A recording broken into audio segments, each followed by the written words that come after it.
Selamat siang Pak Budi. Selamat siang Pak. Nah, Pak Budi siapa nama lengkapnya? Pak Budi Purnomo. Purnomo. Oh iya, wah ini saya juga punya teman namanya Pak Budi nih ya ini. Ya. Jadi ini Pak Budi ini kalau saya tahu ini dalam bidang instalasi listrik itu dia itu menurut saya ya punya pengalaman. Ya. Coba mungkin bisa setengah cerita-cerita tentang instalasi dulu Pak Budi. Oh ya, baik. Saya mulai dari instalasi listrik yang paling sederhana itu instalasi listrik di rumah, Pak. Atau instalasi listrik rumah tangga. Artinya di rumah tangga itu setiap orang pasti punya listrik. Namun perlu diketahui bahwa listrik itu berbahaya, tetapi juga sangat dibutuhkan untuk kepentingan manusia. Maka dalam memperlakukan energi listrik itu ya memang harus ada beberapa hal yang perlu dipertimbangkan. Yang pertama, bagaimana kita menggunakan energi listrik itu supaya aman. Yang kedua, bagaimana sebelum pemasangan atau cara pemasangannya yang secara benar. Kemudian setelah terpasang maka perlu kita cek dulu. Cek itu dalam arti connectionnya atau sambungannya, terus cara pemasangannya. Kemudian instalasi itu dipasang ada beberapa model. Mungkin dipasang indoor atau outdoor. Kalau indoor itu ditanam, Pak. Ditanam di tembok, di plester. Kalau outdoor itu ya ditempel dengan langsung kabel atau mungkin dengan pipa. Itu menyesuaikan dengan kebutuhan dan kondisional kebutuhan.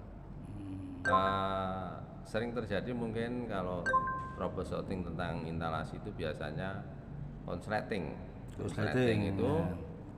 Kalau hanya istilahnya overload jeglek tidak masalah.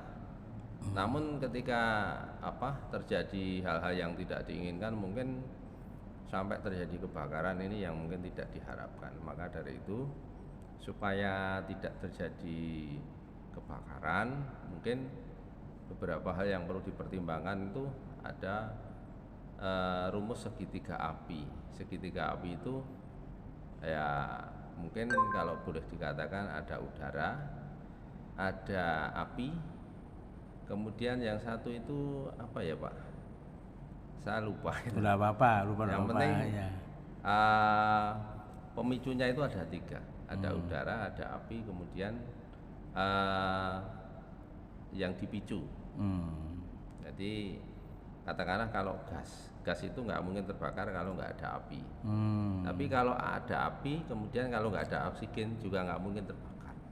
Maka rumusnya harus ada 3 ini. Kalau kurang di antara satu ini kemungkinan terbakar kecil. Maka ini ya memang seperti listrik juga. Listrik yang satu listrik ada oksigen, kemudian pemicunya apinya itu ya dari percikannya.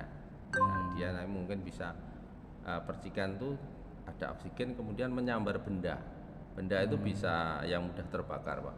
Tadi saya contohkan gas, mungkin ada kayu atau plastik. Biasanya kalau melihat kebakaran itu biasanya sambungan yang kendor, beban yang banyak, kemudian kabel itu panas Pak. Panas akhirnya plastik pada isolasi kabel itu kan meleleh akan timbul api itu kecil.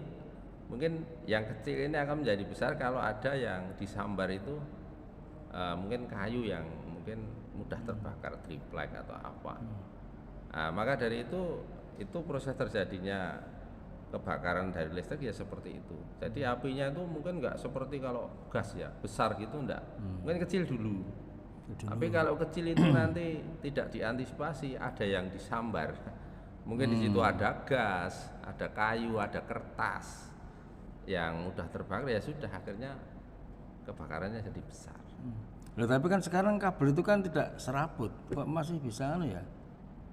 Ya, kabel itu tidak serabut karena kabelnya itu bukan masalah tipenya Pak. Jadi kabel itu kan ada yang serabut, ada yang kawat. Namun setiap kabel itu pasti ada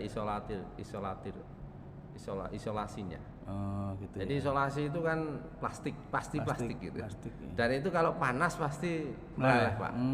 Nah, dari situ kan akan timbul api itu dari panas dulu. Akhirnya kalau panas itu semakin tinggi karena beban yang semakin tinggi juga, atau mungkin sambungan yang kendor itu kayak mesin las itu loh, Pak.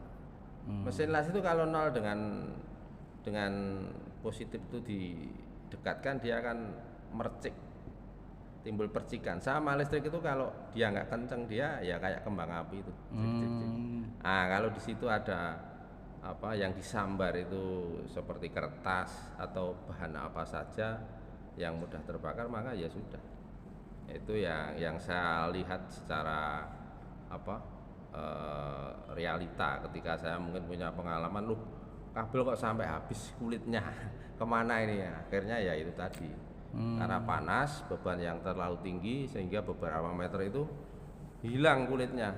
Namun karena yang dipicu itu tidak ada, itu hanya asbes, sehingga asbes itu kalau terbakar ya sulit. Sama usuk itu ya usuknya kayunya atos, jadi nggak mempan. Jadi ya guru hilang kulitnya, tetap instalasinya itu masih nyala, cuman ya itu tadi. Tapi bukan karena tembakan tikus gitu, bukan ya? Enggak, kalau dimakan tikus kan mungkin masih ada bekasnya. Kalau itu bekasnya sudah jadi arang, cuma beberapa meter.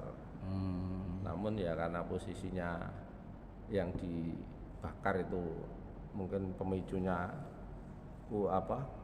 nggak bisa kebakar atau sulit, ya cuma isolatifnya aja. Makanya ketika nanti listrik itu melewati kabelnya, melewati gudangnya ono kasur, nah itu yang mudah kebakar, Pak. Terus instalasinya itu melewati kandangnya ono damine, terus ndelalah ya instalasinya itu tadi cara pemasangan yang mungkin kurang dipertimbangkan. Tapi kan ada seperti terminal gitu ya, Pak, gitu ya? Oh ya, itu terminal connection itu memang standarnya itu, Pak. Jadi setiap sambungan itu sebaiknya melewati box terminal atau TEDUS untuk nyambung. Kemudian di dalam TEDUS itu ya juga diisolasi harusnya. Kalau tidak diisolasi mungkin nanti ketika situasinya itu lembab, bisa jadi yang di dalam box itu juga terjadi konsleting juga. Nah, karena lembab ya tadi itu nanti juga timbul masalah juga, akhirnya sering overload, kok listrikku kerem jeglek toh, penyebabnya apa. Nah, maka yang saya alami itu dalam pengalaman troubleshooting konsleting listrik, biasanya di tempat yang lembab itu mesti gula ini rada susah, Pak.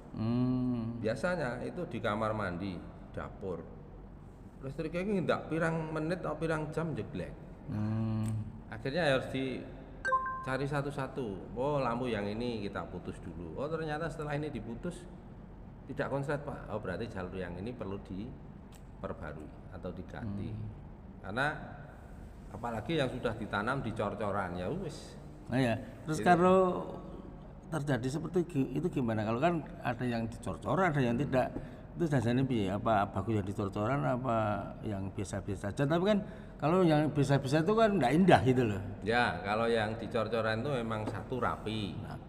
Kemudian juga aman dari tekanan, aman dari mungkin serangan tikus, digigit tikus dan yang lain-lain, karena posisinya di dalam cor-coran. Tetapi ketika pemasangannya itu di tempat yang lembab, Pak. Contohnya aja lantai 1, lantai 2, atasnya itu ada kamar mandi. Nah, yang namanya air itu kadang-kadang merembes, Pak, karena ada kebocoran kecil, sehingga kalau merembes delalah nurut sampai di instalasi, Pak, itu menjadi penyakit. Nah, tapi kan pakai peralon atau mestinya apa bisa rembes? Bisa, Pak. Jadi yang namanya peralon itu kan ya tetap pasti eneng lubangnya walaupun kecil. Jadi yang namanya air itu lubang sekecil apapun dia bisa masuk. Akhirnya netes itu setiap hari sekali netes itu, kalau tetesannya itu ya mungkin sak menit pisan itu ya sedina jadi sak gelas. Oh iya. Nah, akhirnya kan jadi penuh toh, Pak. Penuh akhirnya jeglek wae. Kok nek delalah banyune itu biasanya kasusnya kayak gini, Pak. Gampangannya lantai 2 itu kamar mandi. kamar mandinya dipakai. Nggak dipakai nggak ada air kan. Ojo tinggu sih kamar mandinya seminggu. Nggak konslet Pak. Nah, karena itu prosesnya karena lembab, karena air bocor. Nah caranya golek ya itu tadi Pak, dicari titiknya mana, buka ya udah. Sementara nggak dipakai untuk saluran-saluran air. Kecuali kalau konsleting itu ya karena itu tadi mungkin kabel yang terlalu panas berdempetan itu bisa nyambung Pak. Lengket gitu loh, antara gitu 0 dan pas lengket. Sehingga kalau udah lengket itu ya udah akhirnya nanti menjadi konsleting permanen. Pertama mungkin berapa menit, berapa jam mati. Nanti sembuh lagi, nanti mati lagi karena itu tadi ini nek nggathuknya itu sempurna. Antara 0 dan pasnya itu sempurna ya udah akhirnya menjadi konslet permanen, mau nggak mau itu jalurnya harus diputus. Putus kalau dicoba nggak mengganggu udah nyala semuanya, kecuali yang diputus berarti yang diputus yang harus diganti instalasinya. Ya, jadi ini pengalaman saya mengenai troubleshooting tentang kelistrikan rumah tangga. Oh ya. Ya. Sebetulnya nanti untuk lantai 1, 2, 3 itu nggak ada masalah ya. Tidak ada masalah. Masalah instalasi itu biasa aja gitu loh. Aja. Cuma kita yang penting harus posisinya harus sesuai dengan prosedur biar tidak ada hal yang tidak kita harapkan. Ya. Betul, Pak. Kita butuh ya. Ya, terima kasih atas Pak. terangannya, Pak. Terima kasih. Sampai Sehat selalu, Pak. sehat selalu. Sampai ketemu lagi. Terima kasih.